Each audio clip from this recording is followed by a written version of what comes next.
Press play tape 1. Oh, that's old school. That's 1970s. Press play on tape 1. Most of the time for me it was just press play on tape because the Commodore 64 didn't have multiple ports for tape drives, but the Commodore PET did. They put multiple tape drive ports on the PET. I'm going to say this. The tape, the Commodore 64 cassette, data set, $89, 1982 and 1983 when we bought it. The Commodore 64 costs $3.99. I still have the receipt somewhere in the house. The 1541, which I bought a year later because I couldn't afford to buy it all at the same time. My sister bought the data set. I bought the computer. $3.99. The 1541 cost me like $400 plus $449 or $499. I can't remember. And then the last we got was the 1702 color monitor. The 1702 lasted the longest. The 1702, in my personal opinion, literally the best monitor ever put out for that era. It was so. I connect the VCR to it. The 1702 had two ports in the front, video and audio. Had 3 ports in the back, chroma, luma, and audio. You know what chroma and luma is? S-Video. It was the predecessor to S-Video. You could actually take an S-Video and get a splitter for chroma and luma, and so you could actually watch S-Video on a 1702 color monitor from the Commodore company. It was, and there was one time when I had a stack of them, at least 6, and they all daisy chained together, so you could see the same on all the screens. It was anyway. It was a good time. Good time of my youth. The Commodore 64. I have a mini downstairs. I don't think I have. I may in a box somewhere, but I don't think I have a working Commodore 64 in this house right now. But I bought a mini instead. $40. Electronics Boutique. 6-7 years ago. And, watching the Jays game. I turn it on every once in a while. I'll play Fort Apocalypse or Mission Impossible or whatever, or Impossible Mission or Raid Over Bungling Bay. I think about Spy versus Spy the other day. I don't know why. Anywho, so forget that tangent about my Commodore 64 life. My issue right now, and I'm saying I'm not vacillating. I'm not on the fence. I'm not, ooh, should I, shouldn't I? This is a done deal. But I literally have forgotten how freaking cute V-Stats are. They are extraordinarily cute for the era, for the time, and for the history of how I acquired these things. And I talked about the BNSF like the last video. But I just finished, and I'll just zoom down a little bit. I got the Santa Fe with 4 cars. I only bought 4, 2 and 2. I didn't buy because of course it came with 5 cars. Well, I'll talk about that in a sec. And then the Metroliner. The Metroliner, I got. I actually had 2 copies of the Metroliner. I bought the original 4-digit number, which I honestly can't remember. And then I bought the re-release, the Legend set, the 1000 whatever. Oh, it doesn't matter. The Mars falls over. I'll get the Mars fixed in a second. This is crooked. That's right. Anyway, and so on my way of getting the Maersk fixed, I decided to fix these guys up first because it was just going to be easier to get all the pieces sorted out for the Maersk versus everything else. And I put them all together, and there was just flooding back of memories. Even though I don't think I brought my Metroliner to any train show out there in public, but I did have a train layout in the basement, and I ran the Metroliner there. But mostly I ran the Santa Fe. And the Santa Fe is so... This was on TV. With me when I was doing the Toy Train and Old show. Frank and Doug asked me to go do the Kilo 14, and I showed up and they wanted something moving, so I brought a circle of track, and I brought a Santa Fe with 2 cars. And a really quick story tangent. So it was a week before the show. So I show up at the Cable 14, and they had like a 90-second spot somewhere in the show for me, and it was live, which is whatever. And they said, "What do you need?" And I said, "Well, this thing, I should have pre-thought, because I could have run this thing by batteries, because I had the 6 volt or the 9 volt double A, that I could have put in one of the cars, but I didn't think about it, because I brought the train controller, I brought a circle of track, and I brought the controller, and so I get there and I said, well, I'll need 110 volts, and they said, oh, I don't know. Anyway, it turns out that they got the whole thing ready for me, and so they had the spot before me before a commercial break. Was whatever girl talked about her knitting or whatever show, and then you had a minute to take all her stuff off the table. There's a circle table, there's a 2 hosts, and then there's me on the end. And then I show up with the track. I had it all ready to go. I put it down. They're all trying to help. They got it all connected. I put the controller on it, and we had tested it before the show. Perfect. And then they plugged it in. They plugged the train controller wall wart into the extension cord, and there's no light on the train controller. And they're like, "We're back, 5, 4, 3." And I'm going, and I look down, and I'm following the extension cord, and somebody had unplugged it. Because they didn't want to trip over it, I guess. It was just across the floor. And of course, now we're live, and this thing ain't moving because there's no power to it. The best laid plans of mice and men. So this thing just kind of sat there, and I just kind of pushed it back and forth with my hand. And they asked me some stupid questions. Well, I guess smart questions, but I was completely... I don't remember too much of it. Thankfully, Sandy recorded it on the PVR or the VCR at the time. I have it on my YouTube channel somewhere, of me trying to be non-scary, frightened out of my wits being on TV, even though it's the local cable station. And I don't think I did a really good job. But this thing was on TV. and then when I'm watching it, I realized that somehow this front piece was off. And I'm going, son of a pop. Like I was on pre-show, and then somehow with all the people moving around and whatever, it had fallen off. It was in the box, and I was we had a minute to get the whole thing set up. So that was fine in the end. So this specific train with 2 of these cars was on TV. And again, this was a one of the, when Lego started becoming a little bit more detail oriented instead of just like basic bricks and stuff, when they started releasing sets with detail, and there's a lot of train groups around the world, they decided to focus on the trains for a little bit, and that's why they re-released the Metroliner. They were all in the trains at the time. Train shows were becoming a huge, for the longest time, the train shows were becoming a little more unattended, shall we say, because it was more for an older clientele, as they say. Young kids were not in the trains as much anymore, until the Lego guys started showing up with their train layouts.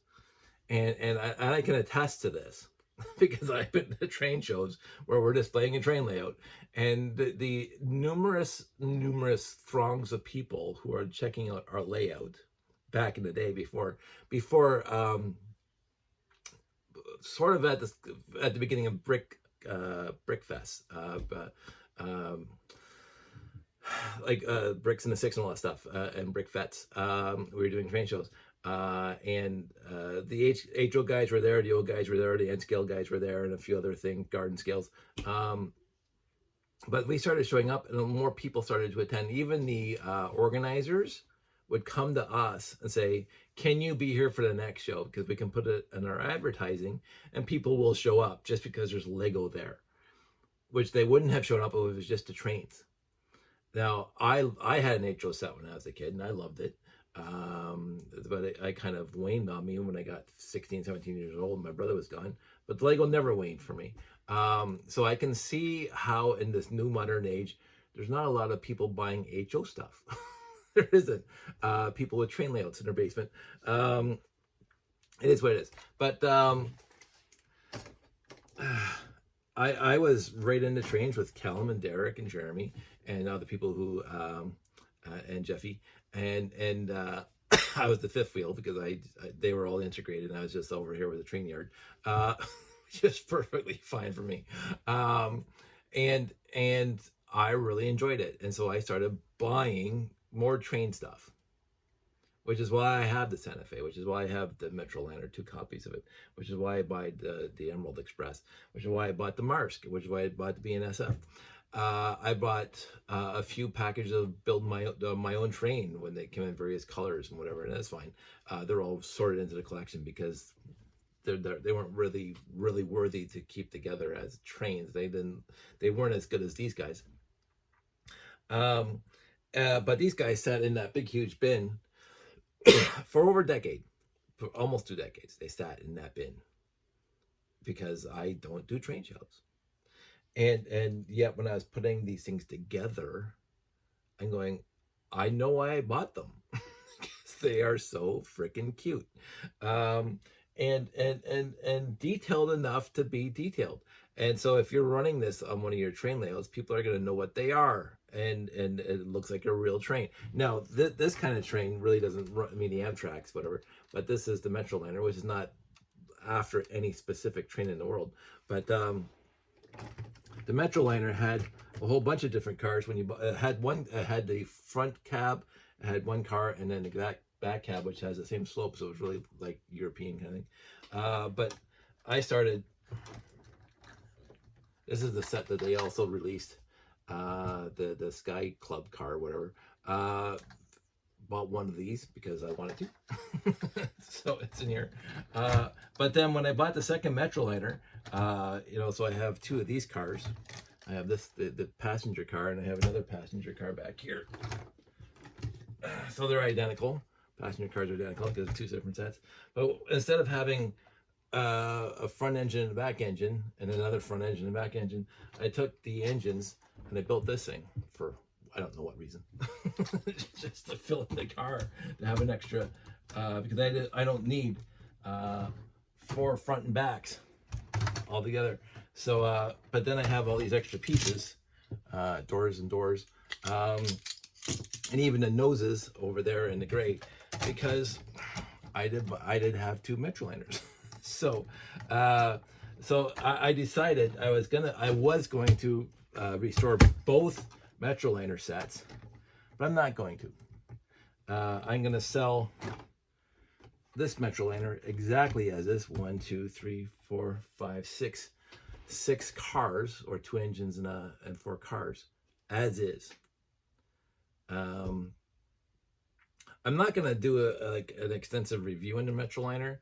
I'm not a Metroliner expert, but for me, it is the niche of time pre-Metroliner.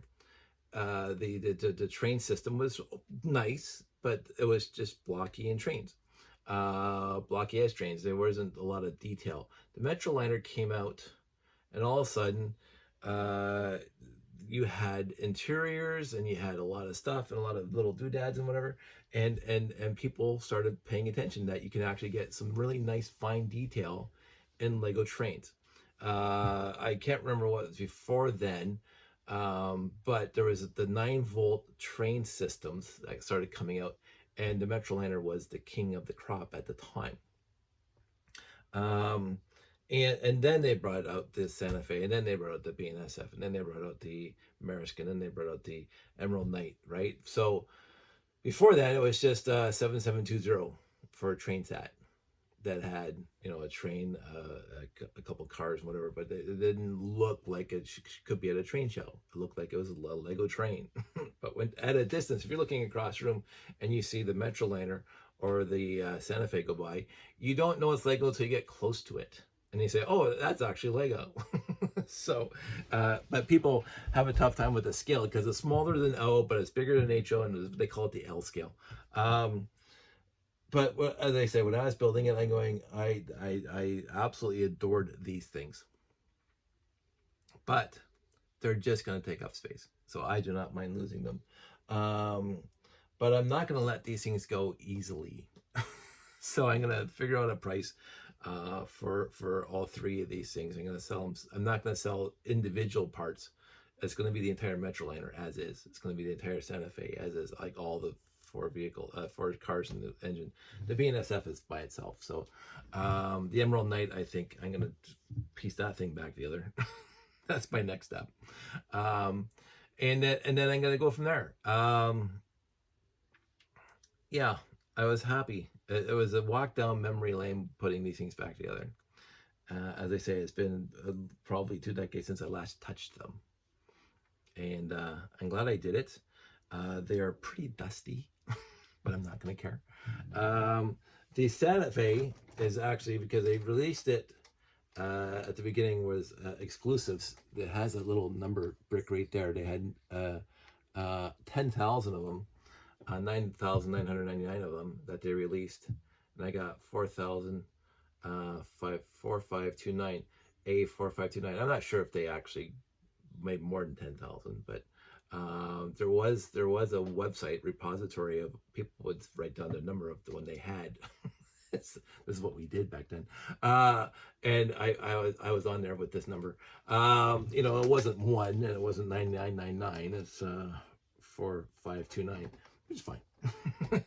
So that's exclusive, like exclusive as it can be. That's a unique number. It was only one step with that number in it, and I got it.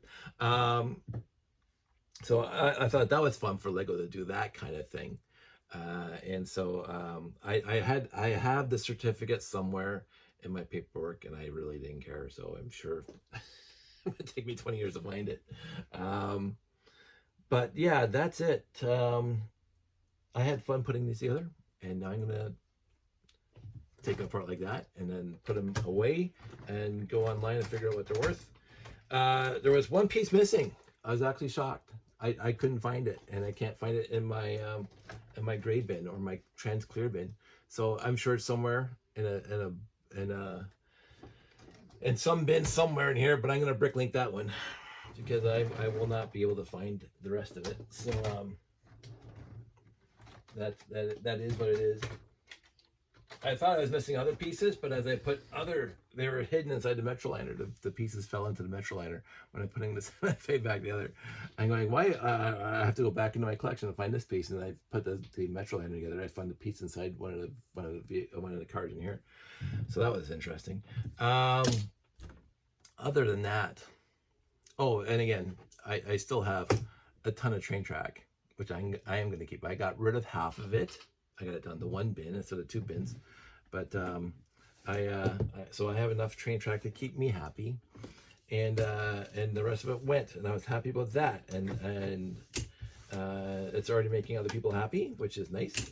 And this is not only am I doing it to downsize, I'm not doing it to make money. Like, there's no way I'm recouping all the costs that I've sunk into this hobby. There's just no way that's ever going to happen. But I am getting some money, and that's going to go towards other things, not necessarily Lego, but it's going towards other things around the house, which is nice. And I mean, I did buy a Billy bookcase, the last one that I needed for this room, and but the rest of it is just going to go wherever it's needed. And I get to be in here, and I get to reconstitute the stuff. So reconstitutions, you know how much I love doing that. So I'm going to keep on doing that, because I'm going to say this room's perfect, by the way, because it's got a nice smooth floor, so I can like move my chair around. Look at that. So I can do that. And most of my stuff that I use is within arm's reach, because it's got the yellow and green, it's got the red and white, it's got the black and gray and blue here, and the tan down there. I really have to go on the other side of that. So just by rolling back and grabbing something, this is fantastic. So I'm a pretty big fan of this room right now. I'm amazed how much it's grown on me since I just started. So very happy with it. I still need some trim work and stuff. We're gonna put one more shelf in here, and we're gonna see what happens. So 19 minutes, perfect length video. So that's it. That's all. I will talk to everybody soon. If you want, again, besides the Maersk train, which is already spoken for, if you want either one of these 3 trains, the Metroliner or the BNSF or the Santa Fe, let me know. You guys know how to contact me. And other than that, I'm going to put it on the marketplace. I am a little bit shocked, but I shouldn't be, because it's such a niche. The 8480, nobody's actually asked for it. So, but it's going to stay there until Bricks in the 6. And I'm going to bring it to Bricks in the 6. And then hopefully sell it there. So, oh, there's my... I adore this thing. So this is the 2 cars when they're back to back. See, nice. And this one's going to come up with the actual train engine, the motor, because that came with the Metroliner. The motor did not come with the Santa Fe or the BNSF, but it did come with the Metroliner. So, and the wires inside, although it's the original wire, so it has a chance of degrading. But the other guys did not come with the motor. Even though I personally added motors, I took them out to put the original bogies back in. So, c'est la vie. So I have 3 more spare motors to go back in my collection, because these things do wear out more than the monorail motors. I've never wore out a monorail motor yet, but these things I've killed 2 or 3 over the 30 years I've been doing shows. Almost 3 years. So I'm going to keep those. Yeah, that's it. I'm looking forward to doing the Maersk. So I will talk to you guys soon. Take care, long and prosper, and talk to you.